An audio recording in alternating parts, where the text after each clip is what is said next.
দুর্ঘটনায় শিশু মৃত্যুকে কেন্দ্র করে মহালয়ার সকাল থেকেই রণক্ষেত্র বাঁশদ্রোণী, একেবারে রণক্ষেত্রের ছবি। কিন্তু কেন এই অবস্থা বাঁশদ্রোণীতে, কি বলছে একেবারে গ্রাউন্ড জিরোর রিপোর্ট।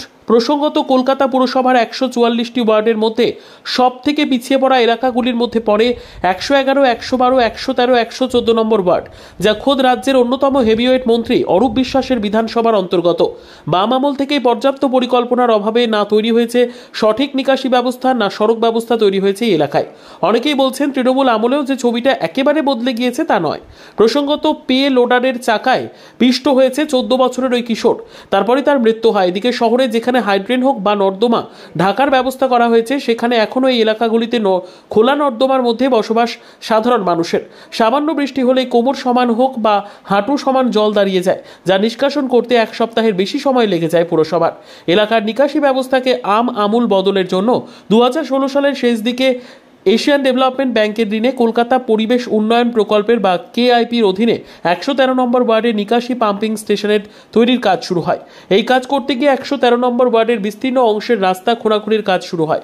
এখান থেকেই দুর্ভোগের সূত্রপাত। বেহাল রাস্তা আগেই ছিল, পাইপ বসাতে গিয়ে সেই পরিস্থিতি আরও নরক হয়ে ওঠে বলে অভিযোগ এলাকার লোকজনের। একের পর এক দুর্ঘটনার কবলে পড়তে থাকে ছোট থেকে বড় গাড়ি, চারপাশে শুধুই খানাখন্দ।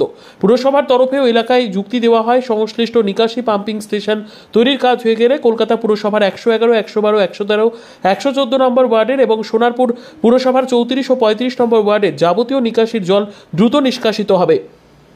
পাম্পিং স্টেশনের মাধ্যমেই জল পড়বে কেওড়া পুকুর খালে। কিন্তু এই কাজ যে বছরের পর বছর লেগে যাবে তা কোনোভাবেই বুঝতে পারেনি কলকাতা পুরসভা, যে কারণে পাইপ বসানোর ক্ষেত্রে স্লথ গতি, পাম্পিং স্টেশনের কাজ সম্মুখ গতিতে চলা এবং বারবার পরিকল্পনার বদল করা সব মিলিয়ে সাধারণ মানুষের কাছে মানসিক এবং শারীরিক যন্ত্রণার কারণ হয়ে দাঁড়ায়।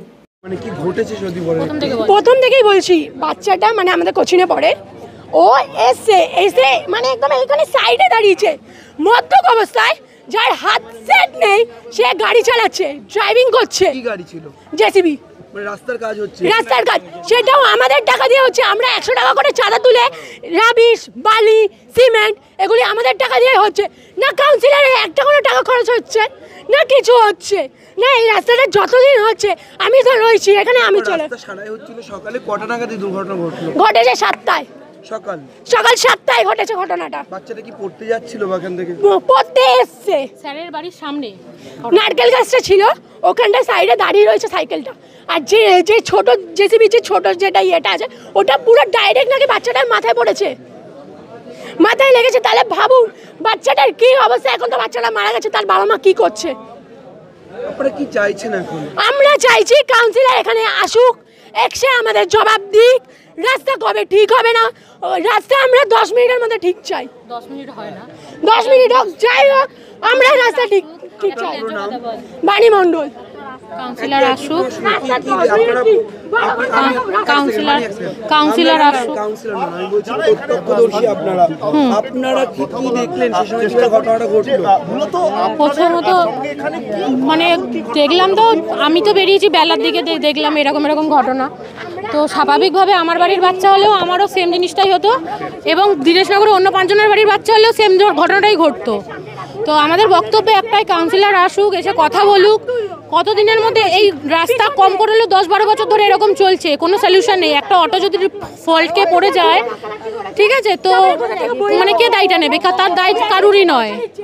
কাউন্সিলর তো আসছেই না, উল্টো উনি থানায় বসে রয়েছে।